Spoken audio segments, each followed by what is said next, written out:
Warning: Mysterious Spirits Forsaken Friendship is not intended for younger audiences under the age of 16. It contains mature themes and violence. Viewer discretion is advised. Mysterious Spirits Forsaken Friendship. Chapter 11: The Meeting. Kitty tried out an old machine that one of Huss's old friends hadn't used in many years. Kitty didn't care whether if it works or not. All she cares about is getting Molly out of there and making sure she is safe. Oh, my Satan, look! Kitty points to her surprise to see Molly is standing there with three angels. Thanks, Satan! It's her! It's Molly! Kitty shouts with relief, seeing she is surprisingly still alive and well. Husk is sitting next to her. Hold on. Let me see. Husk whispers, leaning in to get a closer look. Wow! That was really brave of you!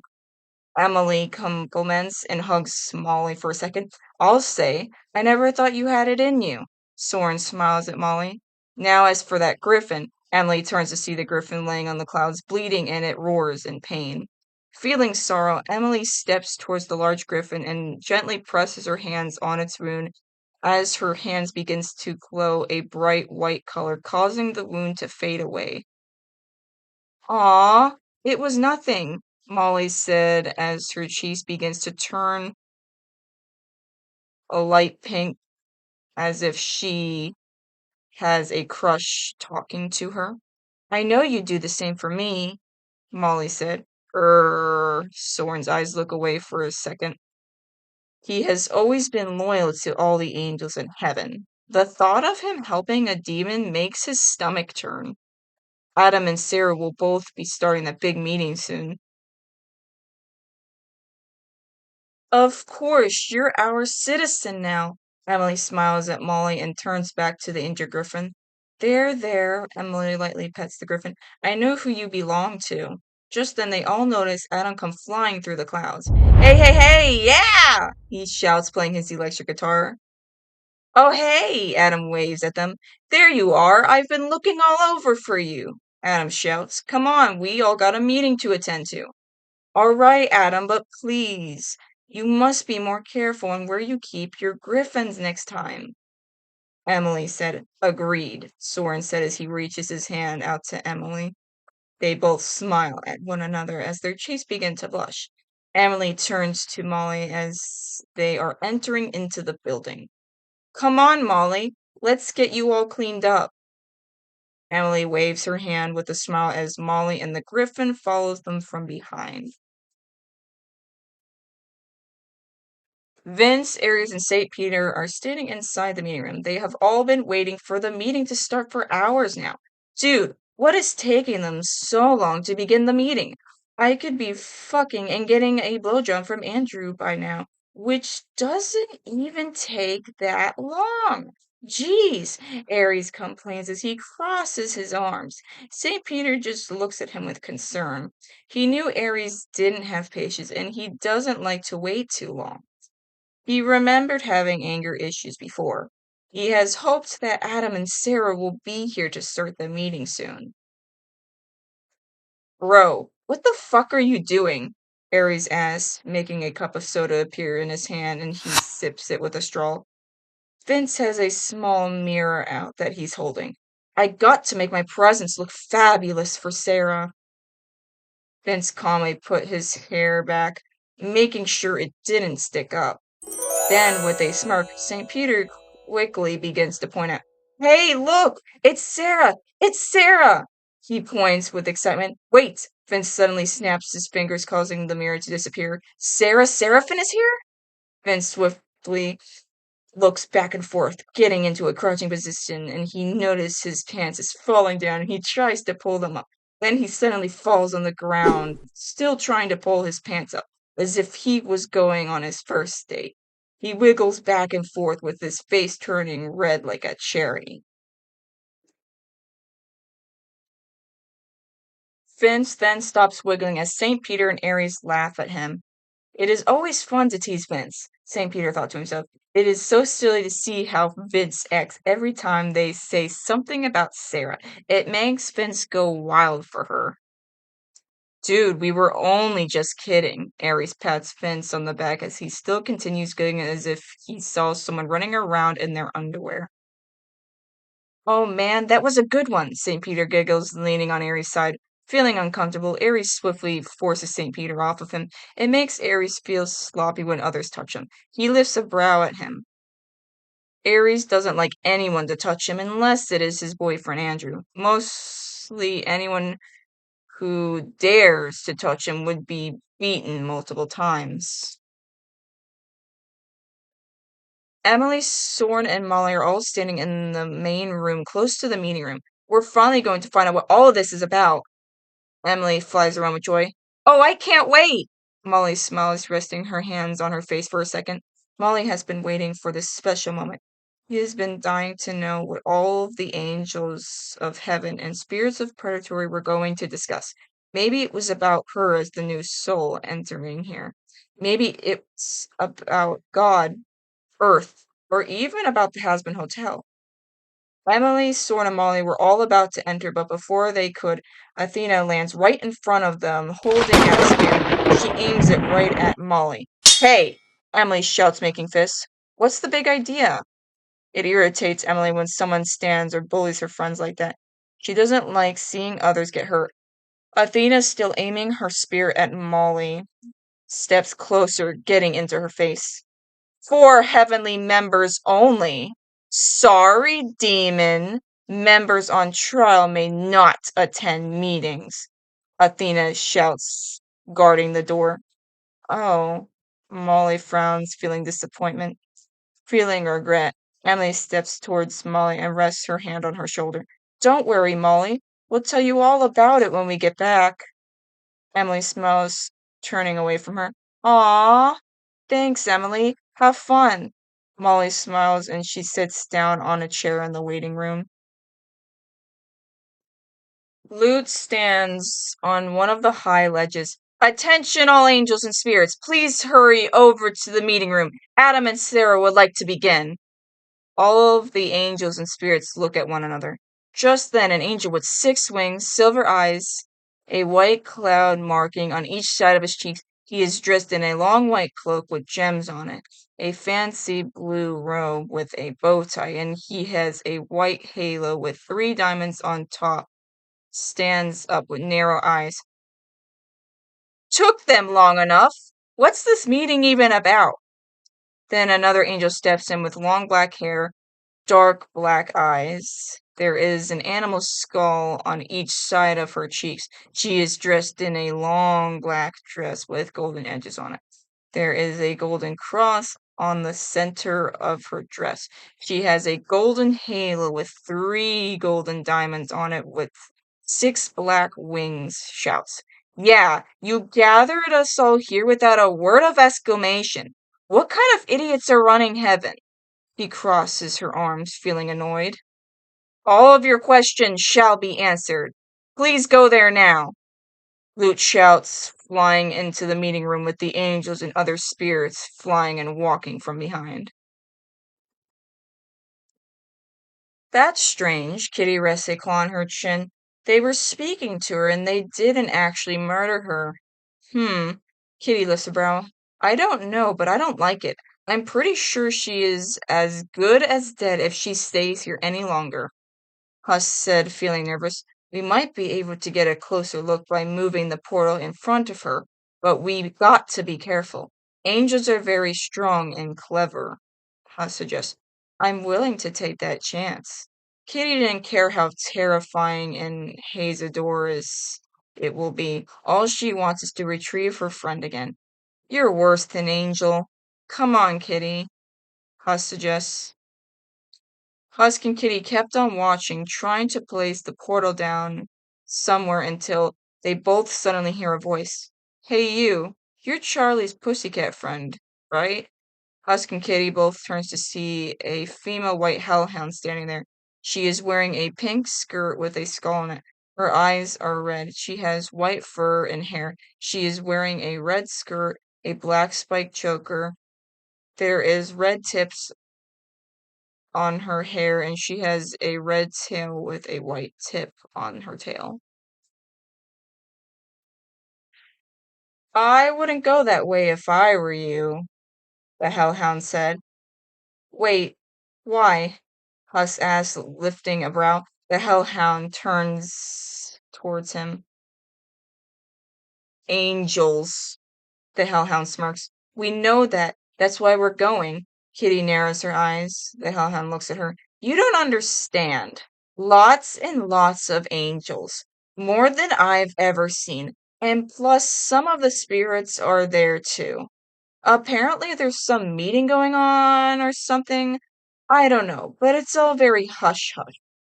But there's a safe distance here, instead of being in between of me and them. Too many spears in one place if you ask me, the hellhound said, fixing her hair. That's sweet, but there's all the more reason for me to get to my friend. Now, if you excuse me, we must be going now. Let's go, Husk. Husk? Kitty turns to him, lifting a brow as Husk begins shaking with fear as if he was being threatened by Alistair. Sure, let's go face 100 cents of spears to save an imp. Sure, Husk suggests anxiously. The hellhound rolls her eyes with irritation. Okay, fine. You don't have to listen to me, but it's your funeral. The hellhound exits the old house, leaving them behind without saying another word. After placing the portal down again, to Kitty's surprise, she suddenly recognized Molly sitting down in the waiting room of the Seraphim building. Kitty had longed to see her old friend again. She knew Molly didn't belong among the angels. She knew how dangerous and untrustworthy the angels can be. Molly? Kitty asked. K- K- Kitty? Molly turns to Kitty, lifting a brow. Molly knows Kitty hates heaven and doesn't want anything to do with the angels. So why is she here for? What are you doing here? Molly asks. I thought you hate heaven.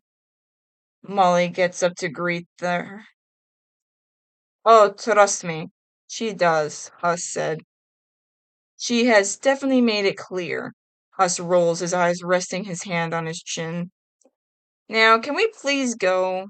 Huss flickers his claws back and forth on his chin. Kitty elbows Huss. Ouch! I came here looking for you, Molly. What is it exactly you think you're doing? Kitty crosses her arms. Molly smiles at them with excitement. She has always wanted her friends and family members to see she has finally achieved her dream. Even though Kitty and Husk are the only two to see it, it is enough for her, and that's all she needs. Oh, Kitty, it's the best! Molly jumps with joy. I finally joined one of the rings of heaven, just like I've always dreamed of. I met angels named Annabelle, Soren, Emily, Mindy, Adam, St. Peter, and Sarah. I can introduce you to all of them when they get back. And today I slayed a griffin, and it was. Molly was still speaking until Kitty cuts her off. Yes, yes, that's very interesting and entertaining. You can tell me all about it when we get home. Kitty pats her on the back. No! Molly backs away. I can't leave. Molly has finally achieved her goal. She got everything she ever wanted. Why would Kitty want her to leave? Grrr. Kitty steps closer to her with annoyed eyes. Look, I know you love them. Those birds. You're friends, but they will. Molly cuts her off. You don't understand. Soren and Emily? Molly is about to continue talking until Kitty cuts her off. We'll kill you if you give them half a chance, but if you won't come home for you or for me, then think about your father. He must be worried sick about you. Are you so selfish you will let him suffer like this? Kitty rests her hands on her hips. Okay, fine. Molly rolls her eyes. I'll go home only to tell him I'm okay and then say goodbye. But I'm not leaving until the meeting. Molly sits down on a chair as Kitty cuts her off. Grr, fine. How about this? Kitty sighs, rolling her eyes with frustration. I'll run over to the meeting and then run back to you before the angels return. Then you come home with me. Does that sound fair? Kitty pats her on the back. All right, I guess, but pay really close attention. I want to know every detail, Molly said with excitement. Kitty is thinking to herself, the thought of going home will be a while.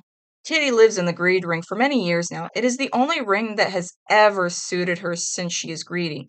When she was alive as a human, she used to steal objects and gems and get away with it all the time. So, Kitty, you're not really going back to the greed ring, are you? Husk asked, looking down at the ground. Husk didn't like Kitty at first, but something has changed within him. Now all he wants is for Kitty to hang around him. I don't know. It's all I've ever known. Kitty walks back and forth.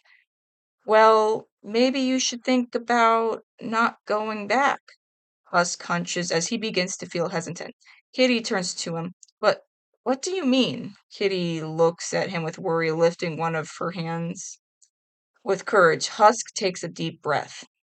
Well, consider it an option to stay. Stay here with me?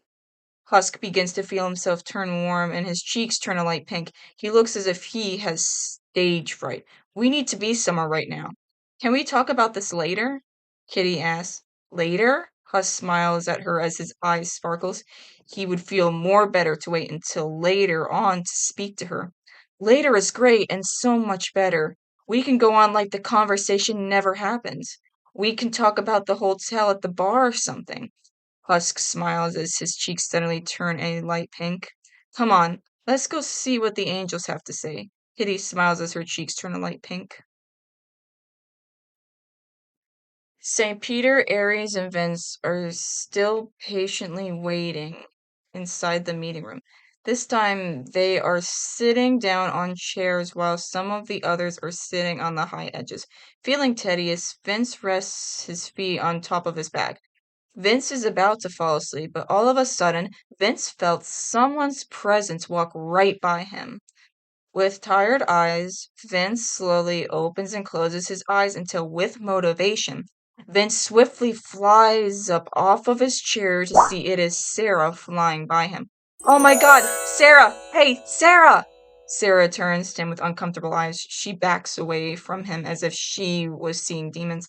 With passion, Vince swiftly tries to grab her into his embrace, and he tries to smooch her as Sarah quickly pushes him away with her hand, feeling uncomfortable, and she flies towards one of the high edges. Not knowing he is on the edge, Vince suddenly falls off the edge. Ooh, ugh, she's a solid one, Vince said, lying on the ground feeling dizzy. Better luck next time, douchebag.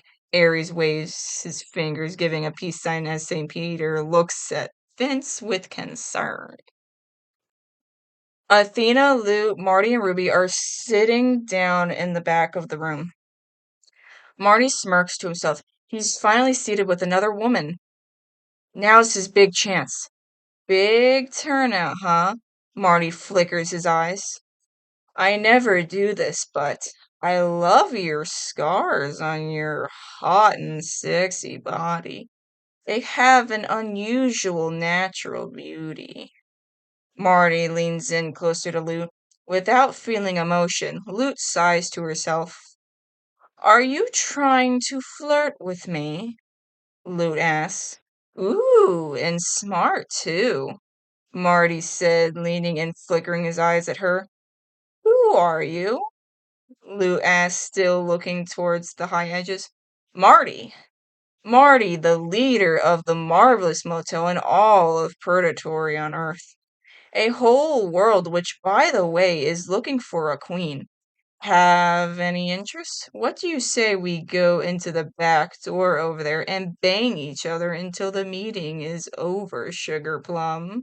Marty suggests, leaning towards her. He was about to kiss her, but before he could get the chance to, Lute speaks to him. Marty, leader of the Marvelous Motel in all of Purgatory on Earth. Lute turns towards him with a wicked smirk on her face as she takes out her sword as she rests one of her hands on his shoulder. Listen closely. If you ever speak to me again, I will permanently remove your fucking balls out of your body and tear off your dick and leave them both hanging on my wall. So it will remind you to never try to stick your dick into any of the woman's holes and mouths again. Is that understood? Luke gets in his face with a wicked smirk as she aims her sword right at his chest, as if she is ready to fight a demon. Feeling terror, Marty backs away. What? What? Why would you say something like that? Marty shakes, trying to hold his hands together after all the times he has been rejected by other women. Never before has any of the women he has flirted with been this terrifying before.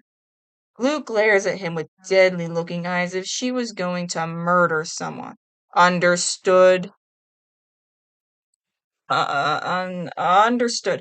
Marty responds, still trying to pull himself together. Good. Now, if you excuse me, I must be sitting with my sister elsewhere.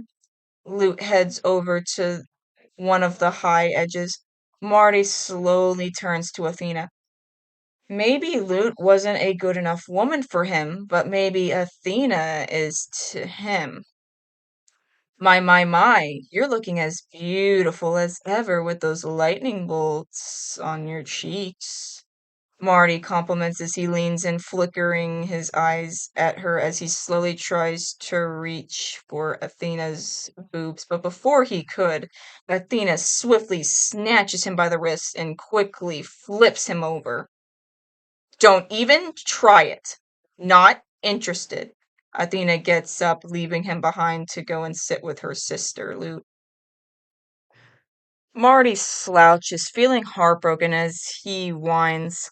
Feeling sorry for him, Ruby rests her hand on his. There. I'm sure you'll find a wife soon. Ruby comforts him. Just then, Marty takes her hand off his. Did I say you could touch me? Marty narrows his eyes at her with anger. Did you hear me say, hey, Ruby, get your smell all over me? Because I did not. Oh, what was that? Who? Oh, it's just Ruby breaking the boundary. No, don't touch me. You stink. You stink like rotten flesh. Marty yells, moving 4 seats away from her, feeling grossed out as Ruby narrows her eyes, feeling annoyed. All she is trying to do is help him. How dare he insult her like that after she confronted him? Good to see you again, Lute.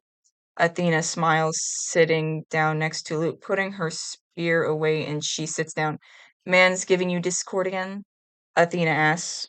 Lute puts her sword away. These young assholes don't know boundaries, Lute said with a smile. You're quick to teach them. Your work is sure never done. I wish the battling will have a deadline. Athena rests her hand on her chin. And you love every moment of it, you hypocrite. Luke teases with a smirk. Oh well, Athena smirks back, like they always say. Guilty is charged, Luke. Well, it looks like our leader has something important he'd like to say. I wonder what it is. Athena looks up to see Adam and Sarah both standing on the high edge. I wouldn't expect too much. Adam just loves to argue and cause drama for others. Two Cherub says it's nothing. I got to go. Luke gets up. I'll be right back. Luke turns away and flies away. Okay, Athena said, still watching Adam and Sarah. May I have your attention, please? Sarah shouts, standing on the high edge. Adam would like to begin. Sarah sits down as Adam steps in to take the stand. Adam stands there with a wicked smirk on his face as Annabelle secretly sneaks under one of the food carriers. She slowly peeks out from under it. Annabelle knows that by the look on Adam's face, things are not going to end well for them. She knows Adam is up to something. She knows that when Adam wants something, it always causes danger for others. Adam steps up. You may have noticed a demon in this ring of heaven, and you may wonder why you're all under orders not to make any aggressive moves towards her. You see, Adam snaps his fingers, suddenly causing a photo of Molly to appear in front of them. A photo of her is appearing on everyone's hands as they all look at the photo is showing her stripping as she is turning away, facing the front as her butt is sticking out in the front of the photo as she is making a peace sign. This demon somehow got out yesterday and came to tell with valuable information about the Snowflake Kindergarten Hotel. If she knows about a secret tunnel hiding under the hotel, then it only makes sense that we can get in by using that secret tunnel. My thinking is this: there are many snowflake demons down there, and if all of them are as weak and stupid as the one taking refuge in our ring in heaven, then that means we can all put a stop to them once and for all. Adam waves out his hands, causing magic to appear for a second. If any of the spirits here agree to help me, I promise you will always be welcome to heaven without having to wait ever again, and all your suffering will be gone forever. My lieutenant is getting information on how to sneak into the hotel from that snowflake demon now. Just then, Adam snaps his fingers, causing a portal to appear in front of everyone. It shows Lute speaking to Molly. The portal disappears as Adam, with thrill, takes out his electric guitar and he plays it with horror as if he was playing at his own concert. Rejoice, brothers and sisters! We end all those snowflakes and kindergartners once and for all. We face within the next 3 hours! Adam shouts with a laugh. His wicked laughter fills the whole building as all of the angels and spirits begin cheering with joy. We have to go warn her, Kitty shouts as Huss immediately agrees with a nod. They both quickly made a run for it as if they were being chased by the angels. They both know they had to warn Molly, and they have to warn her now before it's too late.